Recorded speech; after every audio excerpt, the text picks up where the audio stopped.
नमस्कार, दिन भर की बड़ी खबरों में आपका स्वागत है। मैं हूं आराधना। आज इस बुलेटिन में बात होगी बिहार में एसआईआर के बाद जारी हुई फाइनल वोटर लिस्ट की, सोनम वांगचुक की गिरफ्तारी पर गुस्साए लद्दाख की, देखेंगे क्या राम मंदिर पर फिर होगी सुप्रीम कोर्ट में सुनवाई, सीजेआई की मां ने संघ की कैसे खोली पोल, जानेंगे एनसीआरबी की रिपोर्ट से कैसे घिरी मोदी सरकार, और बुलेटिन के आखिर में देखेंगे जाने माने कार्टूनिस्ट इरफान की किस खबर पर पड़ी तिरछी नजर।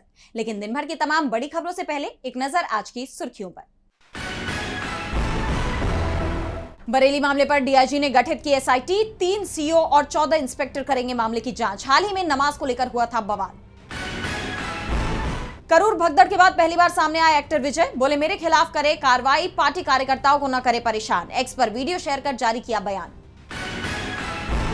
अमेरिकी राष्ट्रपति डोनाल्ड ट्रंप के गजा प्लान पर इजरायली पीएम नेतन्याहू ने जताई सहमति, फलस्तीनी राज्य को लेकर जताई आपत्ति। ट्रंप ने गजा में फलस्तीन अथॉरिटी के शासन की कही है बात। लाल निशान पर बंद हुआ शेयर बाजार, 97 अंकों की गिरावट के साथ 80,267 पर बंद हुआ सेंसेक्स, वहीं 23 अंकों की गिरावट के साथ 24,611 पर बंद हुआ निफ्टी। ये तो थी सुर्खियां। अब बात आज की सबसे बड़ी खबर की। बिहार विधानसभा चुनाव के ऐलान से पहले सभी की नजरें टिकी हुई थी फाइनल वोटर लिस्ट पर, और इसका कारण भी है क्योंकि इस बार वोटर लिस्ट आने से पहले चुनाव आयोग ने बिहार में स्पेशल इंटेंसिव रिवीजन यानी एसआईआर कराया था, जिसे लेकर तमाम विवाद खड़े हो गए। और जब ये लिस्ट सामने आई है तो कई और विवाद सामने आते दिखाई दे रहे हैं। तो फाइनल लिस्ट में कितने लोगों के बढ़ गए नाम, देखिए इस रिपोर्ट में। चुनाव आयोग ने बिहार विधानसभा चुनाव के लिए फाइनल वोटर लिस्ट जारी कर दी है। वोटर लिस्ट जारी होने के बाद अब चुनाव आयोग जल्द ही विधानसभा चुनाव की तारीखों का ऐलान कर सकता है। जो खबरें आ रही हैं, उसमें चुनाव आयोग 6 अक्टूबर को चुनाव की तारीखें घोषित कर सकता है। इससे पहले बिहार की जो वोटर लिस्ट जारी की गई है, उसमें 21 लाख वोटरों के नाम बढ़ाए गए हैं। यानी एसआईआर की ड्राफ्ट लिस्ट में 7 करोड़ 24 लाख वोटर थे, जो फाइनल लिस्ट में बढ़कर 7 करोड़ 41 लाख से ज्यादा हो गए हैं। पटना में पहले 46,51,694 मतदाता थे। फाइनल रोल में 48,15,694 मतदाताओं के नाम हैं। यानी पटना में 1,63,600 मतदाता बढ़े हैं। मुजफ्फरपुर जिले में पहले यहाँ 32,03,330 वोटर्स थे। अब फाइनल रोल में 32,91,478 वोटर हैं। इस जिले में 88,108 वोटर बढ़े हैं। दरभंगा में पहले 27,99,852 वोटर्स थे। अब ये बढ़कर 28,80,799 हो गए हैं। यानी जिले में 80,947 वोटर्स बढ़े हैं। नवादा जिले में 16,85,798 वोटर्स थे। अब यहाँ 17,16,289 वोटर्स हो गए हैं। यहाँ 30,491 वोटर बढ़े हैं। इसी तरह दूसरे जिलों में भी वोटों की संख्या बढ़ाई गई है। अब वोटर लिस्ट सामने आने के बाद से नया घमासान मचने के संकेत मिल रहे हैं, क्योंकि जिन जिलों में एनडीए मजबूत है, वहां वोटर लिस्ट में बड़ी संख्या में नए नाम जोड़े गए हैं, जबकि सीमांचल के हिस्से में नए वोटरों की संख्या कम दिखाई दे रही है। वोटर लिस्ट सामने आ गई है। इस पर सबसे बड़ा सवाल तो यही उठ रहा है कि जहां बीजेपी मजबूत है, नए वोटरों की संख्या वहीं ज्यादा दिख रही है। तो सवाल लद्दाख को लेकर भी उठ रहे हैं। मोदी सरकार की नीतियों को लेकर विपक्ष हमलावर दिख रहा है। लद्दाख में नेट सेवा बंद चल रही है, कई जगह कर्फ्यू भी लगा हुआ है। तो कैसे लद्दाख पर घिरती जा रही है मोदी सरकार, देखिए इस रिपोर्ट में।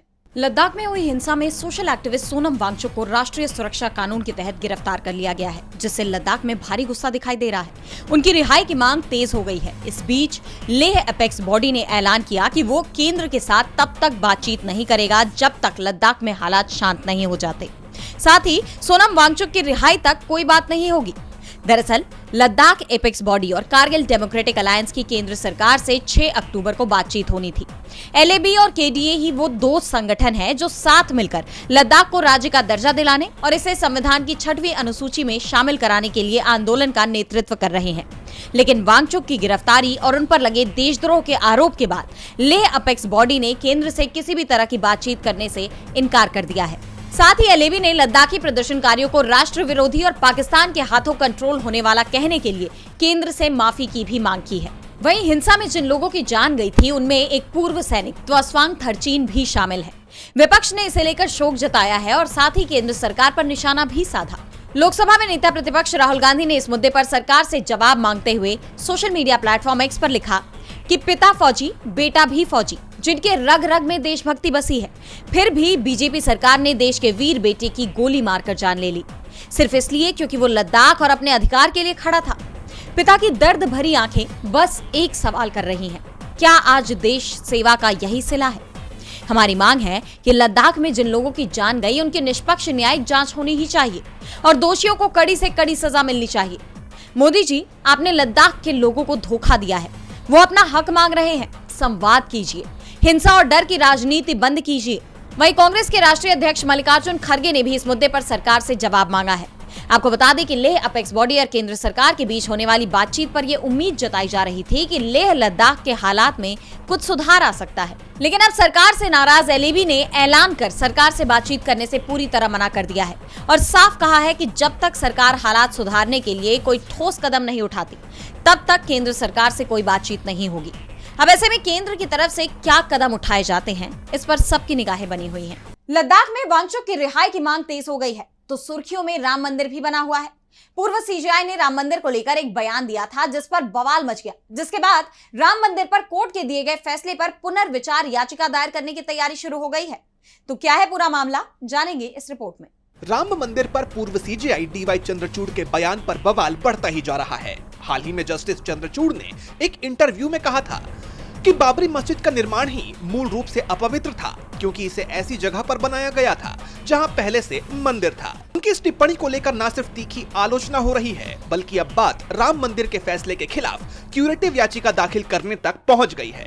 प्रोफेसर जी मोहन गोपाल ने चंद्रचूड़ की टिप्पणी को राम मंदिर के फैसले से असंगत बताते हुए इसे दूषित करार दिया है। प्रोफेसर का कहना है कि चंद्रचूड़ के इस बयान में वो बात कही गई है जो 2019 के फैसले का हिस्सा नहीं है। इस टिप्पणी को आधार बनाकर सुप्रीम कोर्ट में क्यूरेटिव पिटीशन यानी उपचारात्मक याचिका दाखिल की जा सकती है। दरअसल क्यूरेटिव पिटीशन ये एक ऐसा कानूनी उपाय है जो फैसले में हुई गंभीर न्यायिक भूल को सुधारने के लिए इस्तेमाल किया जाता है।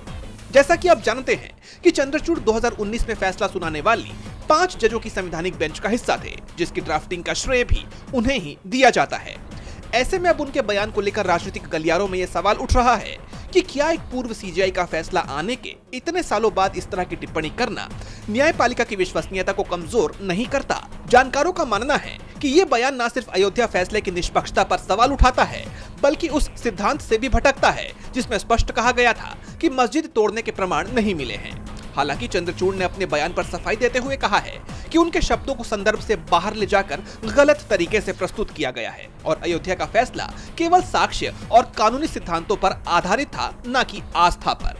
इसके बावजूद प्रोफेसर गोपाल की क्यूरेटिव याचिका दाखिल करने की चेतावनी ने राम मंदिर के मुद्दे को एक बार फिर गरमा दिया है। पूर्व सीजेआई के बयान से विवाद खड़ा हो गया है तो देश में न्यायपालिका और कार्यपालिका के रिश्तों को लेकर भी बहस गरमाई हुई है और इसकी वजह है आरएसएस की तरफ से सीजेआई बीआर गवई की मां डॉक्टर कमलताई गवई को दिया गया न्योता।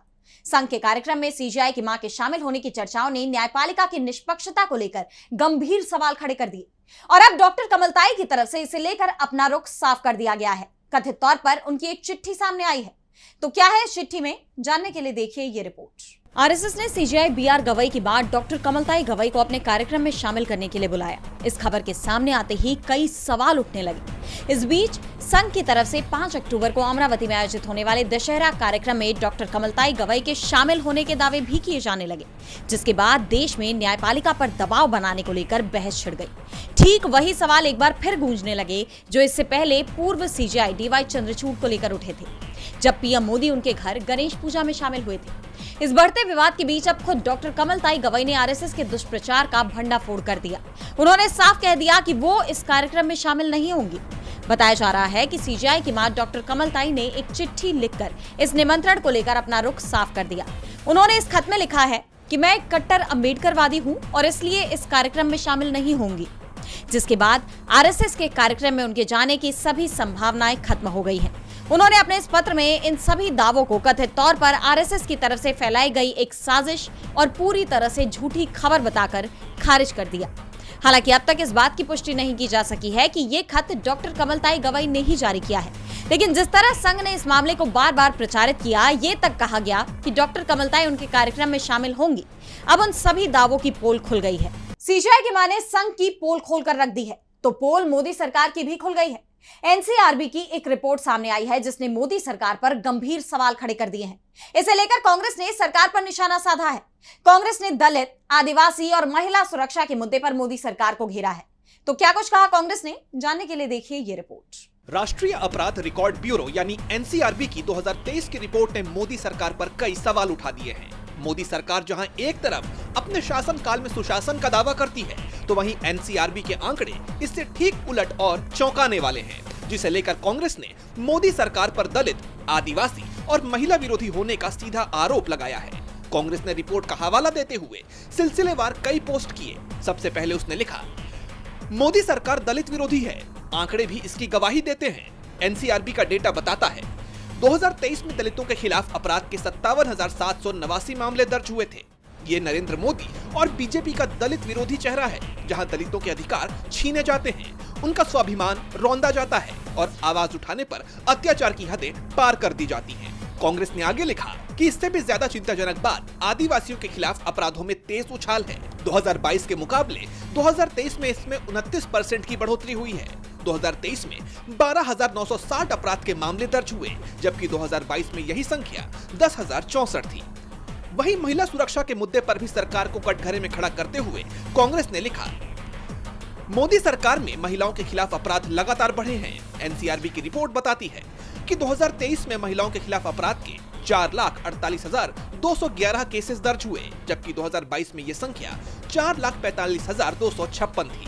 साफ है, अपराध का ये आंकड़ा नरेंद्र मोदी के महिला सुरक्षा के खोखले दावों की पोल खोल रहा है। वहीं बिहार में कथित गुंडा राज को लेकर भी कांग्रेस ने इस रिपोर्ट का हवाला देकर एनडीए गठबंधन पर निशाना साधा। आंकड़ों के मुताबिक जान लेने के 2,862, शारीरिक उत्पीड़न के 902 और अपराध के 14,371 मामले दर्ज हुए हैं। कांग्रेस का आरोप है कि बिहार अब अपराध का अड्डा बन गया है, जहां अपराधी बेखौफ हैं और सरकार अपने खोखले प्रचार में व्यस्त है। दरअसल हर साल भारत सरकार का राष्ट्रीय अपराध रिकॉर्ड ब्यूरो यानी एनसीआरबी पूरे देश में हुए अपराधों के आंकड़े इकट्ठा करता है और उसे एक रिपोर्ट के तौर पर प्रकाशित करता है। इस रिपोर्ट के बाद कांग्रेस के पास बीजेपी को घेरने के लिए कई बड़े मुद्दे हाथ लग गए हैं, जिससे अब वो बीजेपी पर चौतरफा हमला कर उसकी टेंशन बढ़ा रही है। बीजेपी चौतरफा घेरती दिखाई दे रही है, तो सीएम उमर अब्दुल्ला ने भी मोदी सरकार को चेतावनी दी है। जम्मू कश्मीर को पूर्ण राज्य का दर्जा देने की मांग पर सीएम का कहना है कि सरकार यहां के लोगों के सब्र की परीक्षा ना ले, वरना यहां भी लद्दाख जैसे हालात हो सकते हैं। इसके साथ ही सीएम उमर ने बीजेपी को लेकर बड़ा दावा भी किया, जिसकी अब हर तरफ चर्चा हो रही है। देखिए ये रिपोर्ट। सीएम उमर अब्दुल्ला ने जम्मू कश्मीर का राज्य का दर्जा बहाल करने की मांग को लेकर केंद्र सरकार को चेतावनी दे दी है। उन्होंने साफ कहा कि राज्य का दर्जा लोगों का मौलिक अधिकार है। सरकार को लोगों के धैर्य की परीक्षा नहीं लेनी चाहिए, क्योंकि हालात कभी भी बिगड़ सकते हैं। अब्दुल्ला ने जोर देकर कहा कि जम्मू कश्मीर में हालात पल भर में बदल सकते हैं। मैं नहीं चाहता कि यहाँ स्थिति लद्दाख जैसी हो, जहाँ केंद्र शासित प्रदेश यानी कि यूटी बनने के बाद भी लोगों के जीवन में कोई सुधार नहीं आया है। उन्होंने केंद्र सरकार को याद दिलाया कि उसने सुप्रीम कोर्ट में भी जम्मू कश्मीर का राज्य का दर्जा बहाल करने का वादा किया है। अब्दुल्ला ने कहा कि अब परिसीमन और चुनाव की प्रक्रिया पूरी हो चुकी है, इसलिए ये वादा तुरंत पूरा किया जाना चाहिए। उन्होंने ये दावा भी किया कि चुनाव के बाद मेरे पास बीजेपी के साथ जाने का विकल्प था, लेकिन हमने ऐसा नहीं किया। यदि हम उनके साथ जाते तो अब तक राज्य का दर्जा मिल जाता। बीजेपी के साथ जाने से बेहतर मैं इस्तीफा देना समझता हूँ। बीजेपी को हुकूमत में शामिल करते मुमकिन है, शामिल करने का हमें ये तोहफा मिलता कि फटाफट वो हमें रियासत का दर्जा देंगे। लेकिन क्या रियासत हासिल करने के लिए आपको सौदा करने के लिए तैयार? अगर आप तैयार हो तो मुझे बताओ, क्योंकि मैं वो सौदा करने के लिए तैयार नहीं। किसी को हुकूमत में शामिल करना जरूरी है, तो मेहरबानी करके मेरा इस्तीफा आप लोग कबूल कर लीजिए और यहाँ किसी और एमएलए को आप वजीर आला बना के बीजेपी के साथ हुकूमत बनाओ। मैं बनाने के अब उमर अब्दुल्ला की इस चेतावनी के बाद सरकार जम्मू कश्मीर की ये मांग मानती है या नहीं, ये देखना होगा, क्योंकि अगर इसके बाद भी सरकार ने मांगे नहीं मानी तो फिर स्थिति बिगड़ सकती है, जिसका खामियाजा मोदी सरकार को आने वाले वक्त में भुगतना पड़ सकता है। सीएम उमर के बयान ने बीजेपी की टेंशन बढ़ा दी है, तो बिहार में भी एनडीए मुश्किलों में दिखाई दे रहा है। बिहार में सीट बंटवारे को लेकर एनडीए में तनातनी देखने को मिल रही है। विपक्ष के साथ साथ अब बीजेपी और जेडीयू के सहयोगी भी उसकी टेंशन बढ़ा रहे हैं। बताया जा रहा है कि एलजेपीआर और आरएलएम उन सीटों पर भी दावा कर रही हैं जिन पर बीजेपी और जेडीयू चुनाव लड़ना चाहती है। सहयोगियों के इस रुख से एनडीए की टेंशन बढ़ गई है। तो क्या है पूरा मामला, देखिए इस रिपोर्ट में। बिहार में अगले हफ्ते तक चुनाव की तारीखों का ऐलान होने की संभावना है। लेकिन एनडीए में अभी भी सीट बंटवारे को लेकर खींचतान जारी है। एनडीए के सहयोगी दल लोक जनशक्ति पार्टी रामविलास और राष्ट्रीय लोक मोर्चा अपनी दावेदारी को मजबूती से पेश कर रहे हैं, जिससे बीजेपी और जेडीयू की मुश्किलें बढ़ गई हैं। चिराग पासवान की पार्टी एलजेपीआर लोकसभा चुनाव की सफलता को विधानसभा चुनाव में भी दोहराना चाहती है। चिराग पासवान ने 100% स्ट्राइक रेट बनाए रखने का दावा किया है और इसके लिए वो सिर्फ सीटों की संख्या ही नहीं बल्कि जीतने की गारंटी वाली सीटों पर भी जोर दे रहे हैं। उनकी नजर खास तौर पर वैशाली, समस्तीपुर, दरभंगा और मुजफ्फरपुर जिलों की सीटों पर है, जिनमें से कई सीटें पारंपरिक रूप से बीजेपी और जेडीयू की मानी जाती हैं। वहीं उपेंद्र कुशवाहा की पार्टी राष्ट्रीय लोक मोर्चा सासाराम और बांका जिलों में अपनी पैठ बनाने की कोशिश में है। उनके दावे भी उन्हीं सीटों पर हैं जिन्हें बीजेपी और जेडीयू छोड़ना नहीं चाहते। जानकारों के मुताबिक एनडीए में कुल 83 सीटों पर विवाद बना हुआ है, जिनमें नरकटियागंज, शिवहर, कोचाधामन, राघोपुर और बख्तियारपुर जैसी प्रमुख सीटें शामिल हैं। ये तनातनी एनडीए के लिए चिंता का विषय है। अगर ये मामला समय रहते नहीं सुलझा तो इसका सीधा असर चुनाव नतीजों पर पड़ सकता है। महागठबंधन इस स्थिति पर पैनी नजर बनाए हुए है, क्योंकि 2020 के चुनाव में जहां कुशवाहा ने तीसरा मोर्चा ही बना लिया था, तो वहीं चिराग पासवान ने अकेले चुनाव लड़ा था। इस बार भी अगर ऐसी ही स्थिति देखने को मिलती है तो कोई हैरानी की बात नहीं होगी। वहीं हम पार्टी के जीतन राम मांझी ने भी सम्मानजनक सीटें न मिलने पर अकेले ही 100 सीटों पर चुनाव लड़ने की चेतावनी दे रखी है। यानी चुनाव से पहले ही एनडीए में बिखराव साफ नजर आ रहा है। ऐसे में बीजेपी और जेडीयू कैसे अपने सहयोगियों को संतुष्ट कर पाते हैं, ये देखना होगा, क्योंकि अगर ऐसा नहीं हुआ तो एनडीए के लिए बिहार चुनाव की राह मुश्किल हो जाएगी। और बुलेटिन के आखिर में देखेंगे जाने माने कार्टूनिस्ट इरफान की किस खबर पर पड़ी तिरछी नजर।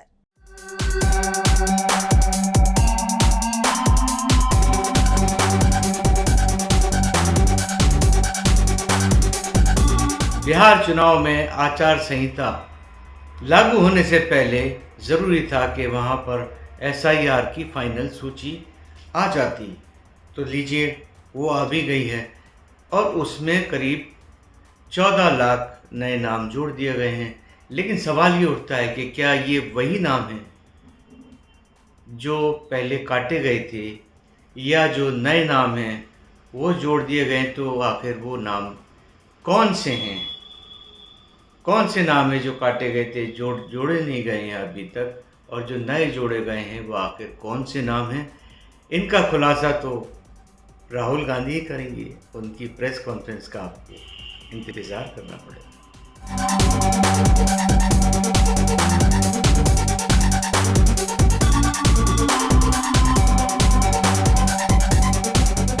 बहुत बहुत शुक्रिया इरफान जी। तो आज इस बुलेटिन में इतना ही। आप देखते रहिए डीवी लाइव। नमस्कार।